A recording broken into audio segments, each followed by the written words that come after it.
Tomato ఎగ్గుతో చేసిన ఈ పరోటాలు చాలా రుచిగా, చాలా టేస్టీగా అయితే ఉంటాయండి. ఈ పరోటాలొచ్చేసి ఎప్పుడు కావాలంటే అప్పుడు చాలా ఈజీగా, చాలా త్వరగా చేసుకోవచ్చు.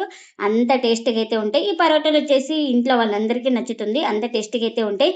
ఇంకెందుకు ఫ్రెండ్స్ ఆలస్యం, ఎలా చేయాలో ఏంటో అనేది వీడియోలోకైతే వెళ్ళిపోయి చూద్దామా మరి?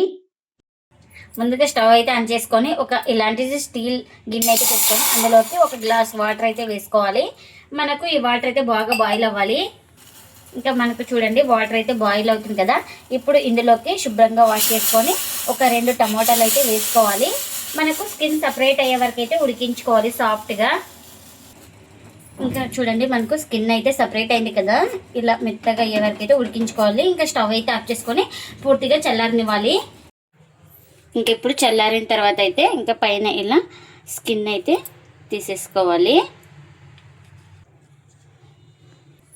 ఇంకా ఇలా స్కిన్ సెపరేట్ చేసిన తర్వాత ఒక మిక్సీ జార్ అయితే తీసుకొని ఇంకా అందులోకి అయితే వేసుకోవాలి. ఇంకా ఇప్పుడు మూత పెట్టేసుకొని స్మూత్గా గ్రైండ్ చేసుకోవాలి.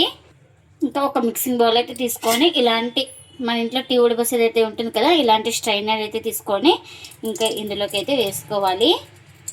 మనం రసం అయితే వడబోసుకోవాలి.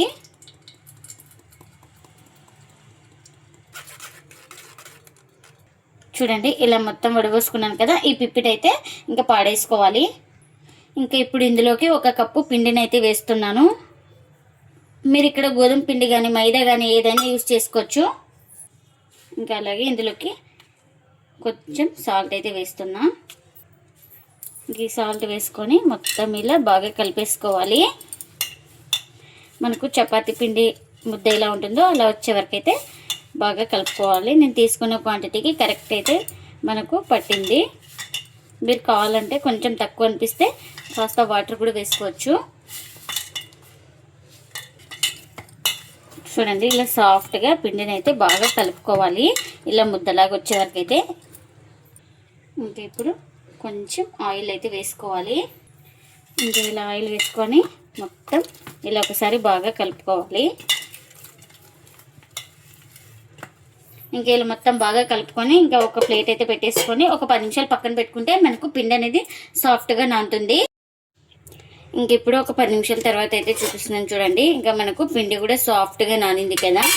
ఇప్పుడు ఒకసారి ఇలా బాగా మొత్తం ఇలా వేసుకొని పిండి మొత్తాన్ని ఇంకా ఇప్పుడు ఈ మనకు నచ్చిన సైజులో పిండి ముద్దను అయితే తీసుకోవచ్చు. నేను ఇక్కడ 4 భాగాలు అయితే చేస్తున్నాను. ఇంకా ఇప్పుడు ఇలా రౌండ్గా ఇక్కడ క్రాక్స్ లేకుండా చుట్టుకోవాలి ఉండలు అయితే.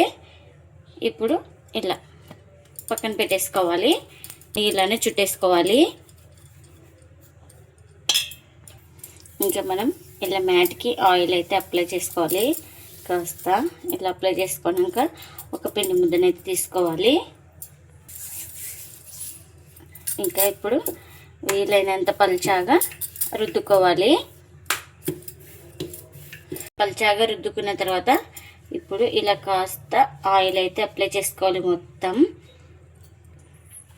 ఇలా అప్లై చేసుకున్నాక తర్వాత లైట్గా కాస్త పొడిపిండిని అయితే చల్లుకోవాలి.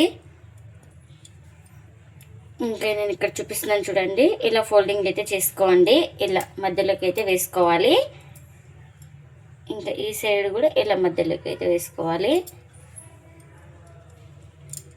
ఇప్పుడు ఇలా ఫోల్డింగ్ చేసుకున్న తర్వాత ఇలా పైన కూడా కాస్త ఆయిల్ అయితే అప్లై చేసుకోవాలి. ఇలా అప్లై చేసుకున్న తర్వాత ఇప్పుడు ఈ భాగాన్ని ఇలా మధ్యలోకి అయితే వేసుకోవాలి. మళ్ళీ ఇలా ఫోల్డింగ్ అయితే చేసుకోవాలి. ఇంకా ఎన్నైతే అన్నీ ఇలానే చేసుకోవాలి. ఇంకా ఇలా రెడీ చేసుకున్న దాన్ని ఒక పిండి ముద్దనైతే తీసుకొని ఇలా ఒత్తుకోవాలి, ఇలా రుద్దుకోవాలి, లైట్గా అనేసుకోవాలి. ఇంకా ఎక్కువ అయితే ప్రెస్ చేసుకుంటా రుద్దకూడదు, ఇంకా లైట్గానే ఇలా రుద్దుకోవాలి. అంత పలుచాగా లేదు, అంత మందంగా కాకుండా మీడియంగా అయితే రుద్దుకోవాలి. ఇంకా నేను ఈ సైజ్ అయితే రుద్దుకున్నానండి. ఇలా రుద్దుకున్న దాన్ని ఒక ప్లేట్లోకి అయితే తీసుకుందాం. ఇంకా మరొకటి అయితే సేమ్ ఇలానే రుద్దుకోవాలి. మనం గట్టిగా ప్రెస్ చేయకుండా ఇలా లైట్గా రుద్దుకోవాలి. ఇంకెన్నైతే అన్నీ ఇలానే చేసుకోవాలి. ఇంకా ఇప్పుడు వీటిని అయితే పక్కన పెట్టేసుకుందాం. ఇంకా ఇప్పుడు ఇలాంటి వెడల్పు ప్లేట్ అయితే తీసుకొని అందులోకి ఒక ఎగ్ అయితే ఇలా వేసుకోవాలి. ఇంకా ఇప్పుడు ఇందులోకి కాస్త సాల్ట్, ఇంకా ఇందులోకి చిన్నగా కట్ చేసుకున్న కొత్తిమీర కూడా వేసుకోవాలి. ఇప్పుడు ఇలా ఫోక్ తోటి బాగా కలిపేసుకోవాలి. సాల్ట్, ఎగ్, కొత్తిమీర అన్నీ వేసుకున్న తర్వాత ఇలా బాగా అన్నీ కలిసిపోయేలాగా బాగా కలిపేసుకోవాలి ఇలా ఫోక్ తోటి. ఇంకా మనం ఇలా రెడీ చేసి పెట్టుకున్నాం కదా, ముందుగానే ఇలా చపాతీ అయితే రుద్దుకున్నాం కదా, ఈ పరోటాని ఇలా ఫోల్డింగ్ డబల్ అయితే డిప్ చేసుకోవాలి. ఇలా డిప్ చేసుకున్న దాన్ని ఇంకా పెండం అయితే పెట్టేసుకున్నానండి. ఇంకా పెండం కూడా హీట్ అయింది. ఇలా నిదానంగా వేసుకోవాలి. ఇంకా పైన వైపు కూడా ఇలా చేయితోటి అనేసుకోవాలి. మొత్తం ఇలా స్ప్రెడ్ చేసుకోవాలి. ఇంకొక సైడ్ బాగా కాలిన తర్వాత మరోవైపుకి అయితే టర్న్ చేసుకోవాలి. ఇంకా ఇలా ఒక సైడ్ కాలిన తర్వాత ఇలా నిదానంగా మరోవైపు అయితే టర్న్ చేసుకోవాలి. ఇంక ఇప్పుడు ఇలా టర్న్ చేసుకొని ఆయిల్ అయితే అప్లై చేసుకోవాలి.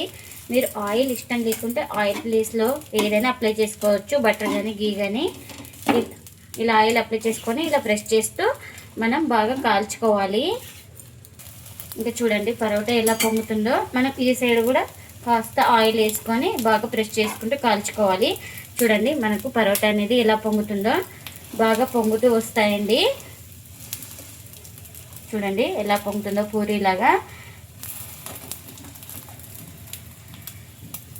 చూడండి ఇలా బాగా పొంగుతూ వస్తుంది ప్రతి పరోటా అయితే. ఇలా బాగా ప్రెస్ చేసుకుంటూ కాల్చుకోవాలి. లోపల వరకు బాగా కాలుతుంది. మనం మంటను అడ్జస్ట్ చేసుకుంటూ లో టు మీడియం ఫ్లేమ్లో ఫ్రై చేసుకోవాలి. ఇంకెన్నైతే అన్నీ ఇలానే చేసుకోవాలి. ఎగ్గు టమోటాతో ఎంతో టేస్టీగా ఉండే పరోటాలు అయితే రెడీ అయిపోయినాయండి. ఈ పరోటాలను అయితే ప్లేట్లోకి అయితే సర్వ్ చేస్తున్నా. ఈ పరోటాలు ఎప్పుడు కావాలంటే అప్పుడు చేసుకోవచ్చండి. చాలా టేస్టీగా అయితే ఉంటాయి. ఈ పరోటాలు వచ్చేసి ప్రతి ఒక్కరికి నచ్చుతాయండి. అంత టేస్టీగా అయితే ఉంటాయి. ఇంకా ఇందులోకి వెజ్ కానీ నాన్ వెజ్ కానీ ఏదైనా సర్వ్ చేసుకోవచ్చు. చాలా బాగుంటుంది. ఇంకా చూడండి ఇలా చేసుకోవడం వల్ల మనకు పరోటా అనేది బాగా పొరలుగా వస్తుంది. చాలా బాగుంటాయండి. మీకు కావాలంటే ఇలా కూడా చూపిస్తాను చూడండి ఇలా 3 లేయర్స్ అయితే వస్తుంది. మనకి ఇలా చేసుకోవడం వల్ల 3 పొరలు అయితే వస్తాయండి. ఇలా చేసుకోవడం వల్ల చాలా టేస్టీగా అయితే ఉంటుంది. మీరు కూడా తప్పకుండా ఒకసారి ఇలా ఈ పరోటాను ట్రై చేసి మీకు ఎలా వచ్చిందో కామెంట్ అయితే చేయండి ఫ్రెండ్స్.